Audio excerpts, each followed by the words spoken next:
ইন্নাল্লাযীনা আমানু ওয়া আমিলুস সালিহাত, আল্লাহ রাব্বুল আলামিন বলেন যারা আল্লাহর উপর ঈমান এনেছে, নেক আমল করেছে, তাদের অবস্থা কেমন আল্লাহ বলেন, উলাইকা হুম খায়রুল বারিয়া, এরা হলো জগতের মধ্যে সৃষ্টির শ্রেষ্ঠ। সুবহানাল্লাহ। আল্লাহর উপর ঈমান আনলো, নেক আমল করলো, আল্লাহ বলেন এরা হলো দুনিয়ার মধ্যে সবচেয়ে শ্রেষ্ঠ, সবচেয়ে দামি, সবচেয়ে উৎকৃষ্ট, সবচেয়ে উত্তম। এর দ্বারা বোঝা গেল আমরা আল্লাহর উপর ঈমান আনার পরে শেষ নয়, শেষ নয়, অবশ্যই অবশ্যই অবশ্যই নেক আমল দরকার আছে না নাই? আল্লাহ পাক রব্বুল আলামিন বলেন জাযাউহুম ইনদা রাব্বিহিম জান্নাত। আল্লাহ পাক রব্বুল আলামিন বলেন ঈমানের পরে যারা নেক আমল করেছে, নেক আমল করেছে, আল্লাহ বলেন পুরস্কার হিসাবে আমার আল্লাহ তাদেরকে জান্নাত দান করবেন। জান্নাত আমার আল্লাহ দান করবেন, এমন একটা জান্নাত আমার আল্লাহ দান করবেন যেই জান্নাতের তলদেশে নহরগুলা থাকবে, মধুর নহর থাকবে, শরাবের নহর থাকবে, দুধের নহর থাকবে, যেই নহরগুলা আমরা কোনোদিন চোখে দেখি নাই। কথা বলেন ঠিক কিনা? পুরস্কার আমার আল্লাহ পাক রব্বুল আলামিন রেখেছেন। শুধু তাই না, শুধু তাই না, এই পুরস্কার কখনো শেষ হওয়ার নয়, এই পুরস্কার কখনো শেষ হবে না। নিরবিচ্ছিন্ন পুরস্কার আমার আল্লাহ দিতেই থাকবেন, দিতেই থাকবেন। এই জন্য মুসলমান, ইমানদার তুমি, ইমানদার তুমি, দ্বিতীয় নম্বর কাজ হইল তোমাকে নেক আমল করতে হবে। নেক আমল কি? আল্লাহ এবং রাসূলের তরিকা অনুযায়ী চলাই, বান্দা বান্দে তোমার প্রত্যেকটা কাজ নেক আমল হয়ে যাবে। এই জন্য আল্লাহ পাক রব্বুল আলামিন বলেন তুমি আল্লাহর উপর ঈমান আনলা এবং নেক আমল করলা, হতে পারে তুমি একজন পুরুষ, হতে পারে তুমি একজন নারী, কর্মের ক্ষেত্রে ভিন্নতা আছে, পুরস্কারের বেলায় সমান। সুবহানাল্লাহ। নারী এবং পুরুষের নেক আমলে কিছু ভিন্নতা আছে। আমি জিহাদের ময়দানে লড়াই করতে পারি, কথা বলেন ঠিক না? মা বোনরা অতি সহজে জিহাদের ময়দানে যেতে পারে। রাসূল সাল্লাল্লাহু আলাইহি ওয়াসাল্লাম বলেন শুনো, মা বোনদের একটা জিহাদের ক্ষেত্র আছে। মা বোনরা যখন প্রেগন্যান্ট হয়, হামেলা হয়, ওই সময় সন্তান প্রসব হলে ওই ছেলে হোক অথবা মেয়ে হোক, প্রসবের ব্যথায় যে কষ্ট হয়েছে, ছেলে মেয়ে মা যদি সুস্থ থাকে, যখন এই জিহাদের ময়দানে যোদ্ধারা যখন বীরের বেশে বাড়িতে আসে গাজী হয়ে, যেই সওয়াব পাবে, এই যে মা, এই যে মহিলারা সন্তান প্রসবে কষ্ট হইল, শহীদের আপনার গাজীর সওয়াব আমার আল্লাহ তাদেরকে দান করতে পারবে। শুধু তাই না, অনেক সময় যুদ্ধের ময়দানে মানুষ মারা যায়, শহীদ হয়ে যায়।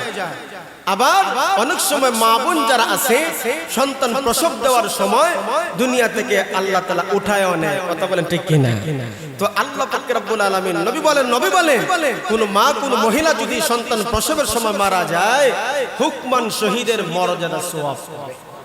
আর একটা জোরে কোন না? তাইলে দেখছেন নারী এবং পুরুষের আমলের ক্ষেত্রে অনেক জায়গা পার্থক্য আছে, কিন্তু ফলাফল সমান, ফলাফল সমান। এই জন্য আল্লাহর হুকুম হইল, আল্লাহর আদেশ হইল, তুমি পুরুষ হও অথবা নারী হও, আমল করো, পুরস্কার আছে না নাই?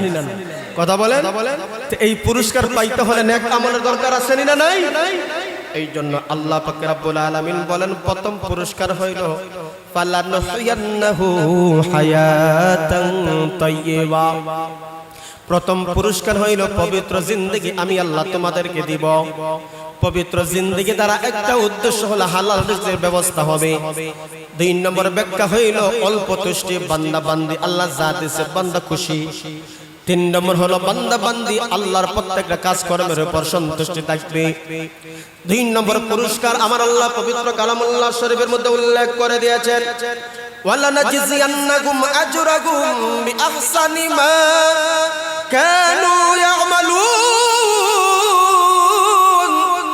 আল্লাহ পাক রব্বুল আলামিন বলেন অবশ্যই অবশ্যই আমি আল্লাহ তোমাদের কৃতকর্মের ফলাফল, উত্তম শ্রেষ্ঠ প্রতিদান আমি আল্লাহ জান্নাতে দান করব। একটা পুরস্কার দিবেন দুনিয়ায়, আর একটা পুরস্কার হলো জান্নাতে।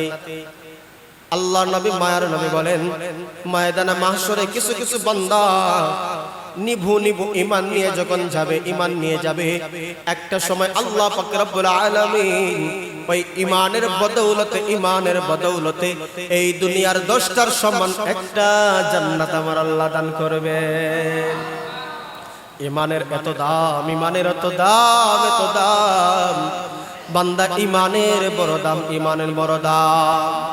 এই জন্য ঈমানটা তোমাকে অবশ্যই পাকাপোক্ত করতে হবে, মজবুত করতে হবে। ঈমানটা পাকাপোক্ত হয়, মজবুত হয় নেক আমল দিয়ে। কথা বলেন ঠিক কিনা? অদুস্ত আহবাব, আল্লাহ নবী মায়ের নবী বলেন, বুনিয়াল ইসলামু আলা খামসিন শাহাদাতি আল্লাহ ইলাহা ইল্লাল্লাহ ওয়া আন্না মুহাম্মাদান আবদুহু ওয়া রাসূলুহু ওয়া ইকামিস সালাহ ওয়া ইতাইজ যাকাত ওয়াল হজ্জ ওয়া সাওমি রমাদান। ইসলামের মূল স্তম্ভ হলো 5টা বিষয়, 5টা জিনিসের উপর ইসলামের মূল কোটি। 1 নম্বর হলো কালিমা শাহাদাত দিতে হবে, সাক্ষী দিতে হবে। 2 নম্বর হলো আল্লাহর নবী মায়ার নবী বলেন নামাজ কায়েম করতে হবে। নামাজ ইবাদতের মধ্যে গুরুত্বপূর্ণ ইবাদত হলো নামাজ, নামাজটাকে গুরুত্ব দিতে হবে। আল্লাহর নবী মায়ার নবী বলেন পবিত্র কালামুল্লাহ শরীফের ভিতরে যতটা ইবাদতের কথা বলা হয়েছে সবচাইতে বেশি হুকুম এসেছে নামাজ সমাজে প্রতিষ্ঠিত করা। এই জন্য আপনাকে ইবাদত করো, বندگی করো। ওই ইবাদতের বندگির কৃতকর্মের প্রতিদান আমার আল্লাহ ময়দানে মাহশরে দান করবেন। যদি আপনি যদি ঈমান নিয়ে কবর দেশে যেতে পারি, এমন একটা সময় আসবে আমার বদ আমল বেশি, আমার গুনাহ বেশি। এই জন্য রাসূল বলেন তোমাকে আল্লাহ শাস্তি দিবেন।